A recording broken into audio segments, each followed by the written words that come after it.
This is the Horse Radio Network.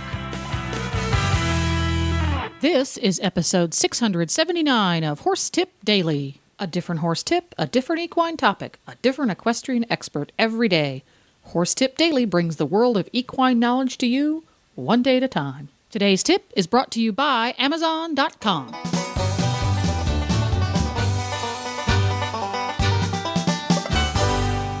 Hi, Coach Jen here, and thanks for tuning in to Horse Tip Daily. Today's tip is from Karen Eisberg, who has parlayed her passion for horses and a BA in animal science from Cornell University into a highly successful company called Kentucky Performance Products. Karen takes the mystery out of omega fatty acids today, right after this from Amazon.com. Admit it, you shop on Amazon.com. Don't be embarrassed, we all do. Well, next time you have a hankering to hit up Amazon for some deals, stop by horsetipdaily.com first. Click on the Amazon.com link on the left side of the home page and then shop till you drop. Doesn't cost you a penny and helps us keep the lights on here at Horse Tip Daily. And now, on with today's tip.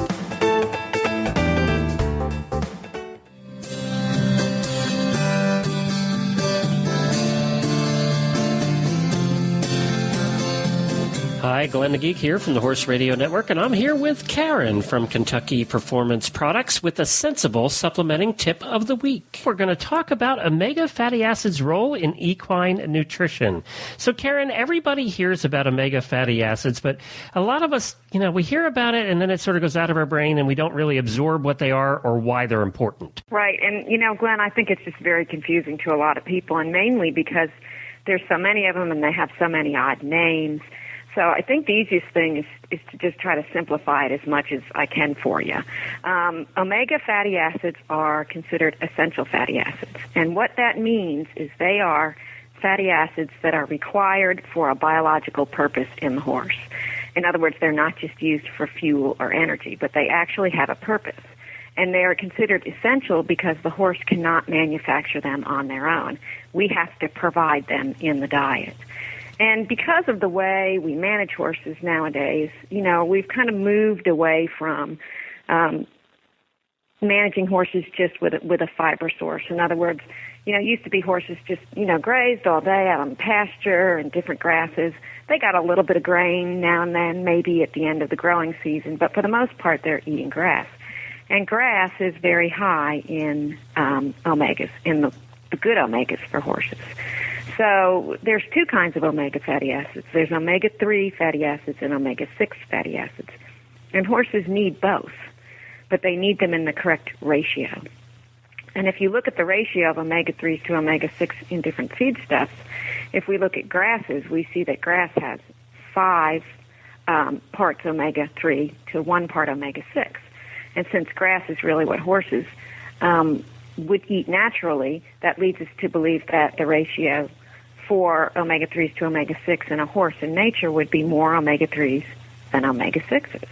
So does that make sense? Do you have any questions Yep. on that so far?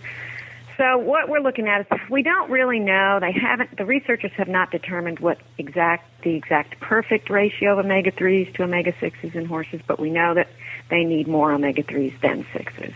And we're looking at somewhere between a 3-to-1 to 5-to-1 ratio in the diet. That seems to be a good spot to start, or a good thumb rule.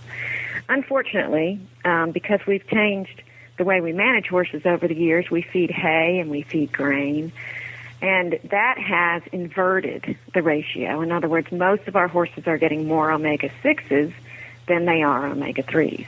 If you have an inverted ratio, in other words, if you have more omega-6s than omega-3s, then you have more inflammation in the body than you normally would if you had a higher amount of omega-3s. So the omega-3s, as they move through the system, tend to be anti-inflammatory, and the omega-6s, as they move through the system, tend to be pro-inflammatory. Your horse can use either 3 or 6, and they will use whatever is provided to them. But the result could be either beneficial or not so beneficial to your horse. Now, your horse does need some of both, but that ratio is very, very important. How do I then turn it around to get more omega-3s back in than omega-6s? Well, there's a couple of things that you can do. Grass is absolutely, again, it's what nature intended horses to eat. So it's a very good source of omega-3. So if you can allow your horse to graze for the majority of the day, then of course that's almost... Which our horse would turn into you could fly him across the sky because he'd be a hot air balloon at that point. That's right. A lot of horses can't because we've improved our pastures so much. So using feeds that are lower in omega-6s and higher in omega-3s are something that you can do. Now, forages, both hay and pasture, will contain more omega-3s than omega-6s, so grass and hay is good for your horse, and we all know that, that needs to be the basis of your diet. Some oils will contain more omega-3s than 6s. A lot of people are using flaxseed now, and flax is higher in omega-3s than omega-6. Also, the fish oils, and a lot of fish oils are available over the counter now through supplementation. In fact, we have one called Contribute that is it's a combination of fish oil and flax oil, and it provides a complete complement of omega-3s. Okay. It has an 8-to-1 ratio of omega-3s to omega-6s, and it contains the plant and marine sources of omega-3s. Now, there's been some palatability issues with fish oil. I don't know if you've ever smelled some of the fish oils that are... Mm-hmm. Lots of horses will run to the back of their stall and just stand there going, oh, my right. God, Mom, what did you put in my feed tub? Some of the human pills are like that, too. Ooh, yeah, you can really taste it. So we did a lot of research with our product, and we got a fish oil that just on its own smelled pretty good, and then we've added some flavor, some cherry flavor to it that has made it very palatable. So we have very few horses turning it down. And like anything, you have to introduce it slowly, and should introduce it slowly anyway to the horse. But we have very few horses that'll turn it down. Well, that's terrific. It's good to learn. I never knew about the ratio between the 3s and the 6s. And, of course, you can find out more information on Kentucky Performance Products' new website. Has a terrific article on this, and we'll link to that in our show notes as well as on our Facebook page. Or you could just go to kppusa.com to find out more about omega fatty acids and the Contribute product. Just look under products.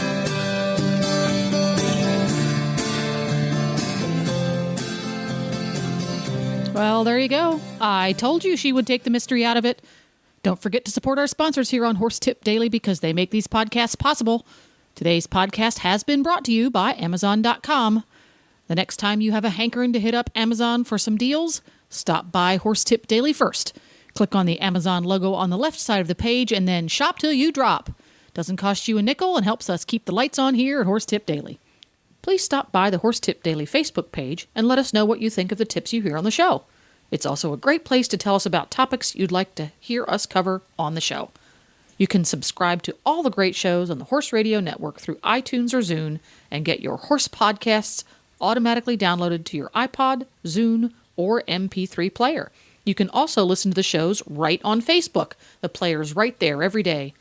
I'll be back again tomorrow with another new expert and a different horse tip. Until then, go ride your horse!